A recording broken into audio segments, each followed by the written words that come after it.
Hello বন্ধুরা, আজ আমি গিয়েছিলাম কিছু আর্ট সাপ্লিমেন্ট কিনতে। তা আজ কী কী জিনিস কিনলাম তাই তোমাদের সাথে শেয়ার করব এই ভিডিওর মাধ্যমে।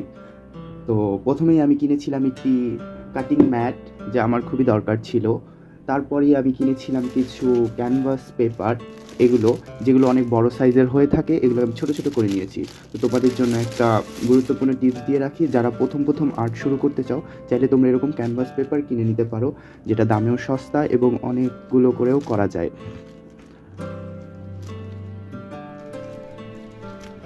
তো আমি কেটে কেটে এরকম সাইজ করে নিয়েছি, এটা অনেক বড় থাকে।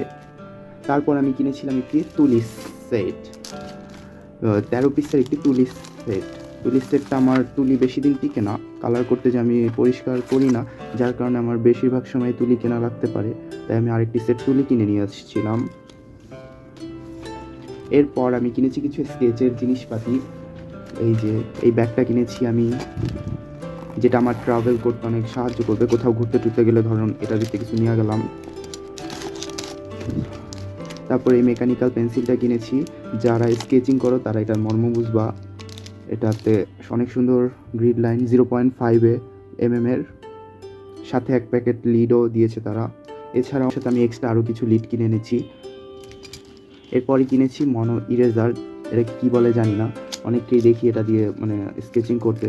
এই যে তো আমি কিছু অংশ ইউজও করেছি, কেটে পুরাটা একসাথে ইউজ করি নাই। যাই হোক, এই যে দেখতেই পাচ্ছ এটা কেমন।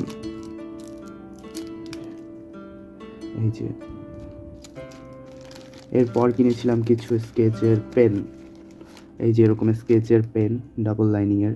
এই যে এক সাইড হচ্ছে তোমার মার্কার সিস্টেমের এবং অপর সাইডটা হচ্ছে তোমাদের লাইনার হিসেবে কাজ করা যায়, যেগুলো আমার প্রায়শই ভিডিওতেই লাগে, প্রায়শই মানে আর্টে লাগে, সরি। এরপর কিনেছি একটি জেল পেন, যা হাইলাইট করতে আমার অনেক কাজে লাগে, হাইলাইটের জন্য ছবিতে। তো এইসবই আজকে কিনেছি, যা তোমাদের সাথে শেয়ার করলাম। অবশ্যই ভালো লাগলে পাশে থাকবা। ভিডিওটা কেমন লাগেছে অবশ্যই জানাবা। Bye bye.